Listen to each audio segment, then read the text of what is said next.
Welcome back to the Sports News Analysis YouTube channel, where I'm always breaking down the hot sports topics of the day. My name is Mike. I'm continuing my 2013 NCAA Tournament Sweet 16 previews and predictions with a game from the East region, the Indiana Hoosiers versus the Syracuse Orange. The Indiana Hoosiers come into this game by way of sort of a grinded-out victory versus the Temple Owls in the round of 32, and Syracuse comes into this game with a little bit of an easier win versus the California Bears in the round of 32. This game, I think, is a unique matchup of styles. Okay, you take a team like Indiana first. You would think from first glance a team like Indiana would play a team like Syracuse in their zone pretty well. Indiana is littered with shooters, whether it's Jordan Hulls, okay, Yogi Ferrell's even adequate, especially Christian Wofford, Will Sheehan. These guys, especially a Watford, a stretch four, it would seem a stretch four man, really seems like they fit against this Syracuse attack good. They have Oladipo on the wing that can slash through the gaps of the zone defense. So, if Indiana's hitting their shots, as it comes down to every team that plays Syracuse, if Indiana's hitting their shots, I give them a good shot in this game. And, if they're ever able to get Syracuse back on their heels and really sort of take it to them in transition, that's where I think Indiana has the biggest advantage. They have more athletes. They have more foot speed. What they lack in size in the backcourt, for instance, because you're going to have Yogi Ferrell and Jordan Hulls going against Brandon Trish and Michael Carter-Williams on the defensive end. And in a half-court set, I like what Carter-Williams and Trish can do because Trish is 6'4", Carter-Williams 6'6", so that's a distinct advantage for them. Outside of that, for Indiana, it'd be interesting to see what Cody Zeller can do against this zone.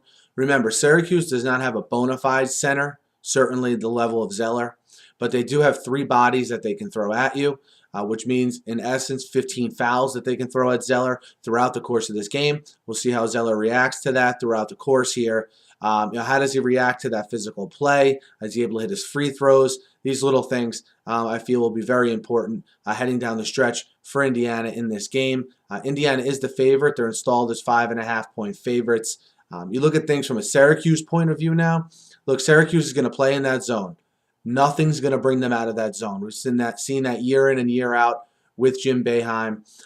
It's going to be a matter of, can they get back in their transition defense? Okay, can they defend the three-pointer well and get out there with their length, which Jim Boeheim, he recruits to that. Guys that are long in that zone that take up space. Are they able to neutralize Zeller like I talked about before? And are they able to limit the fast break opportunities of Indiana? If this becomes a running match up and down, Indiana's going to win hands down. It's not even a question.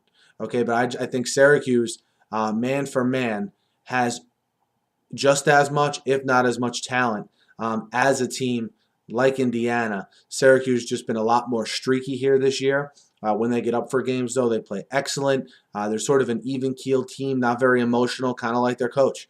You see a lot of times these two teams, sort of take the demeanor of their coach. Tom Crean a little more excitable. His team at times a little bit more excitable. Syracuse a little bit more laid back. Does that play a role in this game?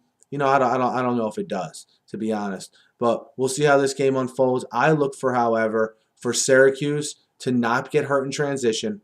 I'm going to sort of figure on a little bit of an off night shooting from Indiana, and Syracuse to put up points in this game, a spot they've lacked in, or a department they've lacked in here at times this season.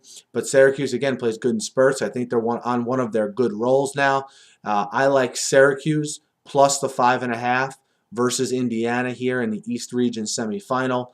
I like Syracuse to win the game outright and move on to the Elite Eight. Let me know what you guys think. Hit me up in the YouTube comments. Hit me up on Twitter at SNewsAnalysis. And guys, be sure to subscribe to my channel. I upload between 5-10 sports talk videos a day here on YouTube. A lot of times about the NFL, college sports, and Major League Baseball as the season sort of gets closer here. So thanks again for listening, and have a great day.